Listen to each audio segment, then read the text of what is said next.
Agradecemos la gentileza de recibirnos en esta mañana al contador Enrique Iglesias, presidente del Banco Interamericano de Desarrollo. Buenos días, contador. Buenos días, ¿cómo le va? Comenzando un nuevo periodo de su gestión, ¿no? Con el aval que suponemos debe ser algo muy importante para usted, pero sobre todo para lo que ha sido un objetivo primordial que ha resaltado en los últimos tiempos, es decir, el desarrollo de una agenda social, así se lo ha entrecomillado, para lo que es la asistencia del BID. Eso es, sí, en el fondo esa es la nueva prioridad, digamos así, de los gobiernos y de la presidencia del banco, ¿no? ¿Cómo se llega a esta urgencia? ¿Por qué plantearlo en este momento? ¿Es que usted ha observado que hay un terreno propicio, es decir, para el diálogo político y los aportes económicos para plantearla? Claro, yo creo que es una confluencia de muchas cosas. Primero, las evidencias sociales, lo que uno observa hoy en la región, que es una situación de muchas tensiones sociales, y de vieja data y de nueva data, ¿no? Hay viejos pobres y nuevos pobres en América Latina, para empezar. En segundo lugar, porque creemos que eso en este momento puede generar una situación de inestabilidad que no es buena para la propia economía, porque si queremos confianza para poder invertir, tenemos que tener una situación de estabilidad social, y esto, por tanto, está también en el paquete de consideraciones. Y por último le diría, porque de alguna manera la nueva reforma social que estamos pensando nosotros es un tanto diferente a las preocupaciones que siempre ha habido en lo social. Es importante decir esto, que no es que hayamos inventado ahora los temas sociales, siempre ha habido temas sociales y siempre ha habido preocupación por esos temas. Lo que se quiere hacer ahora es que, dado que se está en una reforma económica en marcha, con países que tienen un mayor grado de capacidad de ahorro y de una mayor capacidad para administrar las cosas en lo económico, bueno, que eso se manifiesta en lo social. Entonces, por todos esos motivos yo creo que ese momento es muy oportuno para poder plantear el tema, porque venimos luego de una década que hemos aprendido mucho y que estamos haciendo mejor las cosas en lo económico. Claro, la palabra disciplina sigue siendo importante, ¿no? Y es importante siempre, porque una autodisciplina, diría yo, ¿no? Disciplina impuesta por el consenso social, a partir de la convicción de que en el desorden no gana nadie, ganan unos pocos nomás y los que pierden son los más, ¿no? Porque uno piensa en la baja de las tasas de interés en estos momentos que se está apreciando y se pregunta también si no es una tentación para los países, por ejemplo como los nuestros, para volver a endeudarse, ¿no? Siempre esa tentación hay que mirarla con cuidado, porque ya lo que pasa es que hay una gran diferencia en la tentación actual y la que pudo haber habido hace 15 años cuando nos metimos en el gran lío de la deuda externa, y es que primero lo que tiene que ver a la deuda con nosotros, con la banca internacional pública de gobierno como es la nuestra, los préstamos están muy bien estudiados, no digo que no haya errores, seguramente que los habrá, pero por lo menos hay muchos ojos mirando los préstamos y muchos ojos mirando cómo se cumplen y se ejecutan esos préstamos.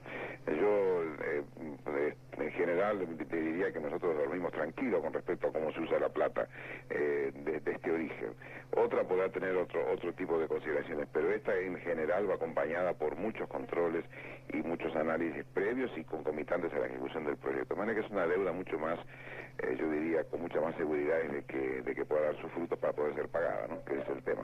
Contador, estamos viviendo momentos de ajuste, ¿verdad? Es decir, en prácticamente casi todos los países de América Latina se está dando un proceso de recomponer esa disciplina, de recomponer el saneamiento económico, frente a las carencias sociales, como usted señalaba, y que ameritan esa agenda del BID. La pregunta concreta es esta: se ha planteado muchas veces como que hay un contrasentido entre lo que puede ser la teoría económica y la flexibilidad política, concretamente en nuestro medio. Hoy se está hablando de esto. ¿Cómo se soluciona? Primero, saber si es real ese enfrentamiento y, en su opinión, ¿cómo se soluciona? Es decir, ¿deben ser los técnicos que gobiernen la economía o debe haber un mando político que permita flexibilizar las medidas en determinado momento? Bueno, es una preguntita interesante la suya. Mire, ¿deben ser los técnicos? Por supuesto no. Si los países lo deben gobernar los cuerpos políticos, para eso están y esa es su responsabilidad. ¿Deben los políticos gobernar con el asesoramiento de los técnicos? Sí, porque los temas son complejos y nadie le puede pedir a los políticos que tengan el conjunto de experiencia que supone la administración de estos procesos. Que hay dificultades, sí los hay, porque la complejidad de la coyuntura internacional y la complejidad del propio manejo económico es muy grande y muchas veces hay dificultades en mantener los diálogos del Poder Ejecutivo con los poderes legislativos. En todas partes se están viendo muchas tensiones y muchas de esas tensiones tienen que ver con la dificultad de ese diálogo y con la necesidad de información y de formación que a veces hace que no se pueda dialogar cómodamente porque no se conocen los temas, o se conocen imperfectamente. De ahí que sea tan importante ayudar a todos los interlocutores, incluyendo los parlamentarios, a recibir toda la información y la formación que permite mantener el diálogo, y eso es lo que hace el acercamiento entre lo que usted llama la flexibilidad política y la tecnocracia. Yo creo que ese diálogo es posible, en los países industrializados eso es muy posible, los parlamentos actúan con mucho asesoramiento interno, pero en última instancia las decisiones son políticas. Yo creo que eso es lo que hay que destacar y mantener, si no estaríamos entrando en un terreno muy peligroso. Claro, se habla de que en nuestro país estamos en un momento, esto obviamente dentro del debate político de los distintos sectores donde priman los intereses sectoriales muchas veces. Se habla de que estamos en un momento en donde habría que aflojar el grifo. Otros señalan que no, precisamente como hay indicadores de la economía uruguaya que han mostrado situaciones muy positivas, debemos mantener el mismo rumbo que estamos ahora y entonces tomar frente a los reclamos sociales o sectoriales una postura, no diríamos de negación total, pero sí de no conceder lo que en definitiva se está solicitando. Mire, hay que mantener un respeto por ciertos equilibrios fundamentales en la economía, porque el romper esos equilibrios para atender situaciones que pueden ser muy legítimas y muy justificadas, se paga en algún momento. Es decir, en la economía nada es gratis. Si usted se excede más allá de lo que puede hacer, de acuerdo con sus recursos, alguien los va a pagar en algún momento, ahora un poco más adelante. Es decir, lo importante es saber que nada es gratis, como le acabo de decir. Es decir, de alguna manera, todas las concesiones que se hagan más allá de lo que uno puede hacer, alguien tiene que pagarlos en algún momento, o lo paga la inflación, o lo paga algún otro sector que sale finalmente perjudicado. Bueno, esas son las opciones que tienen que tomar los políticos. Esas son las opciones que deben saber los políticos tomarlas informadamente. Yo creo que toda la historia de América Latina son una historia de muy buenas intenciones por resolver temas sociales sin resolver del otro lado de dónde iban a salir los recursos para financiar esos temas sociales. Ahora, eso hay que saber lo que cuesta y saber a dónde llevan. En el pasado, por no saber eso, entramos en estas brutales inflaciones, en estos grandes desequilibrios que han llevado incluso a comprometer la democracia. Entonces, el tema, por supuesto que hay márgenes, ¿verdad?, en todo esto.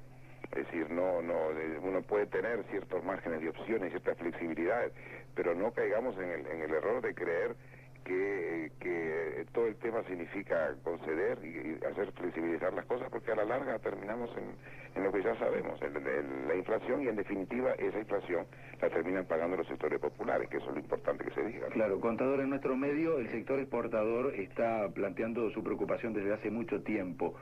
Muchos toman a este sector de actividad como el indicador del crecimiento o del progreso o no de un país. Se dice, bueno, está bien, hemos aumentado las reservas, hay salud en una cantidad de áreas de la economía, pero la riqueza, la inversión industrial o la reconversión industrial y el sector exportador, si eso no crece, el país no goza de buena salud. ¿Usted está de acuerdo?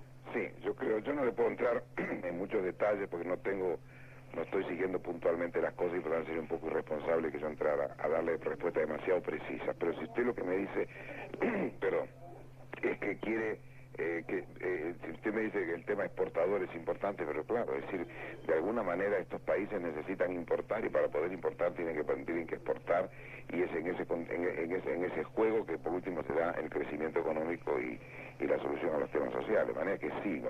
Es decir, apoyar al sector exportador, pero apoyarlo sanamente, es decir... ¿Cómo es esto? Y bueno, pero sanamente no significa transferir recursos permanentemente sobre forma de subsidios que también nuevamente alguien lo paga, es decir, todo ese tipo de cosas, eso significa apoyar a la salida al exterior con tipos de cambio realistas, remunerativos, pero también con un esfuerzo de creación de productividad por parte del sector exportador. Las dos cosas van de la mano, es decir, aquí todo el mundo tiene que hacer un esfuerzo, ningún sector puede vivir a expensas de los demás permanentemente. Claro, contador, ¿hasta dónde la apertura al mundo? Porque es un discurso muy fuerte en nuestro país y indudablemente es una urgencia del país la apertura a un contexto internacional y regional que se está moviendo cada día, en donde la integración es indispensable, ¿verdad? Pero ¿hasta dónde la apertura cuando uno observa que a nivel de los grandes bloques económicos lo que está surgiendo es el proteccionismo? Es decir, se están cerrando las murallas y la ronda Uruguay del GATT es por allí una muestra evidente, ¿no? Mire, esa pregunta para países como el nuestro tiene una respuesta muy simple: la apertura a todo lo que se pueda, porque esa pregunta se le hicieron alguna vez los Estados Unidos o los países grandes y ellos mismos están llegando a la conclusión que tienen que abrirse. De manera que para nosotros no hay opción. Para un país de 3 millones de habitantes la apertura es absolutamente imperativa. Latina no tenemos ninguna alternativa. Ahora, lo que tenemos que buscar es una apertura lo más inteligente posible. ¿Y qué significa una apertura inteligente? Bueno, aprovechar en primer término las ventajas del mercado ampliado en la subregión. El 35-40% de nuestro comercio de exportación e importación se hace con los vecinos. Bueno, hay un margen que hay que trabajar para el país, no hay otra opción que entrar todo lo que se puede en ese mercado subregional. Que hay que buscar alternativas luego a relaciones con los Estados Unidos o con otras partes de América, por cierto. Es decir, yo le diría una estrategia múltiple, hay que tocar todas las puertas que se pueda y en todo momento. El país no tiene otra alternativa que abrirse con todo vigor al exterior. Claro, estamos viviendo momentos contadores en donde los sectores industriales de los 4 países del Mercosur están procurando un retraso, así se ha anunciado, de los plazos que conformarían la concreción directa del Mercosur. Por otro lado, hay líneas de pensamiento económica y política que señalan que deberíamos decididamente integrarnos con Estados Unidos, es decir, dejar al Mercosur dentro de ciertos límites y lanzarnos a buscar la sociedad con los países ricos, con otra economía. ¿Cuál es su opinión al respecto? Mire, yo creo que hay que vivir el mundo de las realidades. Esto último que usted plantea, que tienen que querer también los Estados Unidos, ¿no? Es decir, asociarse a Estados Unidos significa que también quieran ellos, ¿no? Y eso no está tan claro de que lo puedan hacer, lo quieran hacer en este momento, para empezar, porque están con sus distintas etapas. Está México en lista, y ya eso está causando grandes problemas antes de ser aprobado. Luego está Chile. Es decir, no es tan fácil decir vamos a asociarnos con Estados Unidos de un día para otro, tienen que querer también el otro, porque a veces parece que los únicos que juegan en la cancha somos nosotros, ¿no? También juegan del otro lado, ¿no? Primera respuesta. La segunda respuesta es que yo creo que nosotros tenemos una opción absolutamente determinada por la geografía y la historia, que es la opción subregional, y creo que sería absolutamente inimaginable salirse de esa opción, pero tampoco le debo decir que esa opción es incompatible con otras. Es decir, nadie nos está pidiendo que tomemos esa única opción. Por ejemplo, en la medida que el país está bajando sus tarifas, se está abriendo al resto del mundo, nosotros no estamos diciendo es el Mercosur y nada más que el Mercosur, es el Mercosur y el resto del mundo. En ese resto del mundo entran los Estados Unidos, como entra Europa y como deberá entrar el Japón. Es decir, no son opciones excluyentes, estamos priorizando una opción inmediata, una línea que la tenemos que explorar porque es nuestra línea natural, nuestro hábitat natural es este pequeño mundo que nos rodea. Tenemos que meter, pero eso no implica no entrar en los demás también. Usted ha solicitado una modificación de los recursos con que cuenta o ha contado el Banco Interamericano de Desarrollo. Se está negociando eso. Nuestro país va a ser sede en el mes de junio del encuentro de los gobernadores del BID. ¿Por qué ha solicitado esa modificación y sobre todo qué argumentos está utilizando usted para reclamar a los países que aportan tal vez la mayor cuota de recursos como Estados Unidos y Japón? ¿Qué argumentos ha utilizado para reclamar esta nueva ayuda? Bueno, primero esto es un reclamo normal, es decir, cada 4 años el banco repone su capital, 4 o 5 años. El último fue en el año 89, estamos llegando a final de 93, hay que buscar recursos para el 93, 94, 98. Así que hay el banco aumenta los recursos cada 4 o 5 años, y eso ha llegado un momento de plantear el tema ahora. En segundo lugar, porque nosotros vemos que hay demanda, es decir, en los países de América Latina requieren recursos del banco que solamente pueden obtener en el banco, porque hoy, si bien hay mucha plata, se junta mucha plata en todas partes, son plata a corto plazo. No hay muchas partes del mundo, no hay ninguna parte del mundo donde países como los nuestros puedan conseguir recursos a 20 o 25 años de plazo. Es decir, eso es lo que hace atractivo al banco y a los costos más bajos posibles, de manera que hay necesidad de hacerlo. Y en tercer lugar, los países industrializados que tienen en América Latina un gran pool de reserva y de comercio, les tiene que interesar que nosotros crezcamos también. En el fondo no hay en esto una actitud caritativa, hay una actitud de interés mutuo, ¿no? La plata que el país pide prestado la paga, la repaga, en algún momento la estamos pagando, de manera que aquí no hay un regalo básicamente. Hay unas componentes de donaciones en todo esto, pero digamos que el grueso de países como los nuestros son recursos que de alguna manera vamos a tener que pagar. Donde aparecemos con subsidios, y eso sí, el Banco al Uruguay le ha dado muchos millones de dólares de subsidios, es cuando presta con tasas de interés subsidiadas. El Uruguay ha tenido una componente de sus préstamos con un subsidio del 5%, de 5 puntos de la tasa de interés, lo cual es un hecho bastante importante, y son muchos millones de dólares de donaciones que hemos hecho en ese sentido. Pero en términos generales los recursos hay que pagarlos, y por tanto estos países del norte, al dar medios al banco para desarrollar América Latina, le están dando oportunidades de que América Latina crezca y compre. Yo le decía a un colega suyo hace un rato, algo que creo que vale la pena repetir, creo que le ha dicho además en audiciones con ustedes, de que cada dólar que América Latina está gastando hoy en el mundo, en importaciones, 60 centésimos vienen de Estados Unidos. Esa es una cifra bastante impactante, ¿no? Porque la misma pregunta hecha a los asiáticos solamente son 10 centésimos que gastan en Estados Unidos, así que somos un buen socio. Entonces todo eso hace que Estados Unidos y Europa les interese que América Latina crezca y sea un buen socio.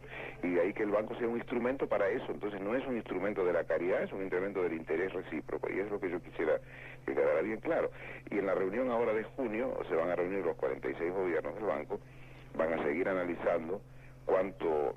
van a problemas puntuales. Lo que se va a analizar ahora en junio aquí son, por ejemplo, cómo tratamos con el sector privado. Vamos a discutir cuánto vamos a tener que aumentar y el pedido de recursos concesionales para los países más pobres, que eso sí reciben recursos en condiciones muy ventajosas, los países pequeños. Vamos a discutir todo el tema de las prioridades del banco, cuanto a los sectores sociales, cuanto a la infraestructura, es decir, todo ese paquete de lo que vamos a hacer en los próximos 4 años es lo que se va a discutir aquí.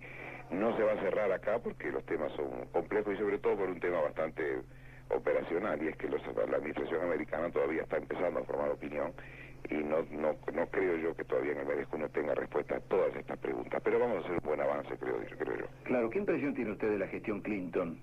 Ya que nos dice que está en borradores muchas de sus cosas, ¿no? Bueno, está empezando a organizarse, están recién componiendo sus equipos, tienen muy buenas intenciones, muy buenos programas, están con las dificultades propias de un gobierno muy complejo, en una situación económica interna y externa también compleja, ¿no? En este momento el presidente ha priorizado mucho las decisiones internas y eso es lo que domina mucho en la política, pero Estados Unidos no puede ignorar que es la primera potencia del mundo y por tanto todos los temas del mundo de alguna manera le llegan. Y ha visto usted que últimamente han tenido que ocuparse del tema Rusia y como del tema Haití, es decir, no hay forma de desprenderse de su posición internacional, pero así todo yo diría que hoy la agenda dominante es la agenda interna. Yo quedé muy impactado de ver que en la reunión nuestra del banco hace 2 semanas Estados Unidos planteó el tema de la América Latina. Es decir que... Es un buen síntoma. Es el primer pronunciamiento oficial sobre una política externa frente a cualquier otra región del mundo, lo cual quiere decir que seguimos en una buena altura de la agenda, lo cual me parece muy útil. Claro, hay un peso económico muy importante de América Latina, ¿no? Exactamente. Por último, contador, con respecto, hablando de la América Latina, uno a veces tiene la sensación de que las democracias se han consolidado, han comenzado procesos económicos muy desafiantes que pueden tener costos sociales muy sensibles, pero que de pronto descubrimos que esa misma democracia no demuestra una fortaleza, tal vez porque ha llegado antes el voto que el pan, ¿verdad? ¿Usted qué visión tiene de aquellos gobiernos que hoy en América Latina están atravesando situaciones difíciles? Y estoy hablando de temas muy concretos como la corrupción, como los enfrentamientos sociales, como la violencia, que en muchos casos socialmente se ha comenzado a plantear, ¿no? Mire, yo creo que sí, todo lo que usted dice es correcto, son todos temas que lo vemos todos los días y que van apareciendo de un lado y de otro. Yo diría que las democracias están bastante asentadas en cuanto a que la gente tiene memoria de los costos que significó perderla, ¿no? Pero eso no significa que las democracias no estén hackeadas permanentemente por una opinión pública que cada vez más demanda una alta calidad de las políticas.